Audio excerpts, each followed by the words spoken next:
Vietnam யுத்தம் முடிந்து வீட்டிற்கு வந்த வீரனை குறித்த ஒரு சம்பவம். தூர இடத்திலிருந்து தன் தாய் தகப்பனோடு தொலைபேசியில் பேசினான். அப்பா, நான் வீட்டிற்கு வருகிறேன். அப்படியா? சந்தோஷம் மகனே, உன்னை ஆவலா எதிர்பார்க்கிறோம். அப்பா, என்னோடு ஒரு நண்பனை அழைத்து வருகிறேன். நல்லது மகனே, அவனையும் எதிர்பார்க்கிறோம்.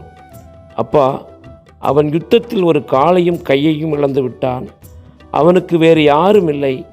இனி நாம் தான் அவனை கவனிக்க வேண்டும். மகனே, இது நமக்கு பாரம். அவனை விட்டுவிடு. நீ மட்டும் வீட்டிற்கு வா.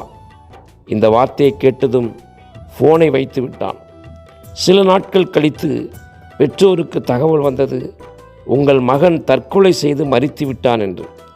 போய் பார்த்தபோது ஆம், கை கால் இழந்த வாலிபன் அவர்களுடைய மகன்தான்.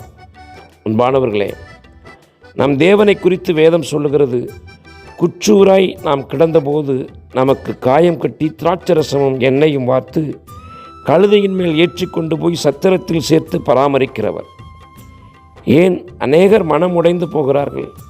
இந்த நல்ல சமாரியனை தேடாமல் தங்களுக்கு தெரிந்த உறவினர்கள், நண்பர்களான மனிதர்களை நாடுவதனால்தான்.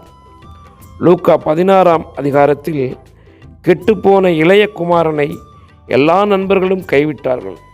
எல்லாம் இழந்த நிலையில் ஒருவேளை அண்ணனை நாடி வந்திருந்தால் அந்த யுத்த வீரனுக்கு ஏற்பட்ட நிலைதான். ஆனால் அப்பா இயேசுவை தேடி வந்தான். இன்பமான வாழ்வை பெற்றான்.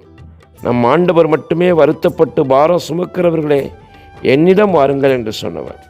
நம் ஆண்டவரிடம் வந்து நம் பாரத்தை இறக்கி வைக்கலாம். ஒருவனையும் கடிந்து கொள்ளாத தேவனிடம் வாருங்கள், ஆசீர்வாதம் பெறுங்கள்.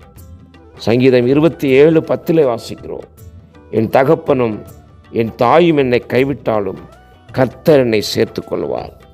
ஆமேன். God bless you.